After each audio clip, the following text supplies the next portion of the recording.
کیا آپ یہ چاہتے ہیں کہ بھی آپ کا یہ سال 2023 جیسا نہ گزرے بلکہ پہلے سے بہتر اور اچھا ہو؟ تو ایک کام چھوڑ دیں جو آپ پچھلے سال بھی مسلسل کرتے رہے ہیں کہ آج نہیں کل کروں گا، اور کل کرتے کرتے آج آپ 2024 میں بھی ویسے ہی آگے ہیں۔ اور جس دن آپ نے کل کی بجائے آج پر کام ڈال دیا، اس دن سے آپ کے حالات پہلے جیسے نہیں رہیں گے۔ میری صرف ایک بات اپنے پلے باندھ لینا کہ بھی 40 دن تک اپنا کوئی بھی کام کل پر نہ چھوڑنا، روزانہ کا کام روزانہ ہی کرنا، تو دیکھنا آپ کے آنے والا جو کل ہوگا وہ اپنی فکر خود کرے گا۔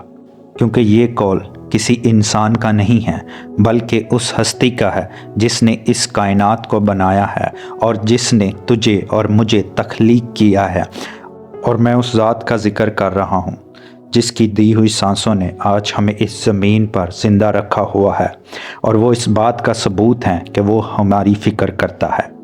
اور وہ لوکا کی انجیل اس کے 12ویں باب کی 22ویں آیت میں بیان کرتا ہے کہ بھی اپنی جان کی فکر نہ کرو کہ ہم کیا کھائیں گے، اور اپنے بدن کی کہ ہم کیا پہنیں گے، کیونکہ جان خوراک سے بڑھ کر ہے اور بدن پوشاک سے بڑھ کر ہے۔ اور یوں بیان کرتا ہے کہ بھی ان پرندوں پر غور کرو، نہ جو بوتے ہیں، نہ کاٹتے ہیں، اور نہ کوٹھیوں میں جمع کرتے ہیں، لیکن پھر بھی تمہارا آسمانی باپ ان کو کھانے کے لیے دیتا ہے، تمہاری قدر تو ان سے کہیں بڑھ کر ہے۔ اور وہ متی کی انجیل 6 باب کی 34ویں آیت میں بیان کرتا ہے کہ بھی کل کے لیے فکر نہ کر، کیونکہ کل کا دن اپنے لیے خود فکر کرے گا۔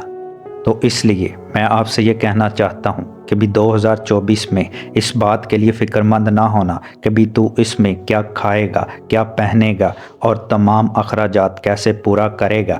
اگر تو خدا پر توکل رکھتا ہے تو اپنے آج میں جینا سیکھ، کیونکہ تیرا خدا تیرا کل بدلنے کی قدرت رکھتا ہے اور وہ زندہ خدا ہے۔